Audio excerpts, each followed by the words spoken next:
ugu yaraan 10 qof ayaa ku dhimatay qarax xoogan oo ka dhacay xerada ugu weyn ciidamada asluubta ay ku leeyihiin magaalada Muqdisho gaar ahaan meel aan ka fogeyn isgooska Ex-Control Afgooye. qarax ayaa loo adeegsaday sida ay ku warameen dad goob joogayaal ah gaari kaarib ah oo laga soo buuxiyay walxaha qarxa. dadka ku dhintay qaraxaas oo 10 qof ah ayaa 5 kamid ah waxay ahaayeen askar ka tirsan ciidamada asluubta ee ku sugnaa xerada la weeraray, halka 5 kale ay ahaayeen dad rayid ah.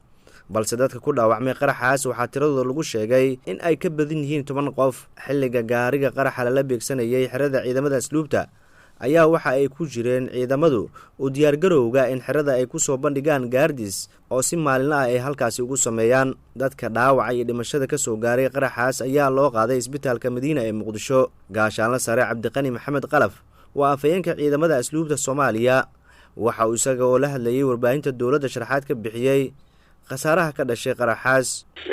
saaka abaari 2 saac markay tahay ayaa muxuu ahaa gaari walxaha sita oo ku qarxay afaafka hore derbiga oo ku dhuftay taliska guud ee ciidanka asluubta Soomaaliyeed ee kilomitir 7. wixii dhaawac iyo dhimasho ahana waa soo gudbinaynaa haddii Ilaahay idmo. halkaas dadna waa ku dhintay, dadna waa ku dhaawacmay, waa baaritaanka iyo hawshana waa socotaa.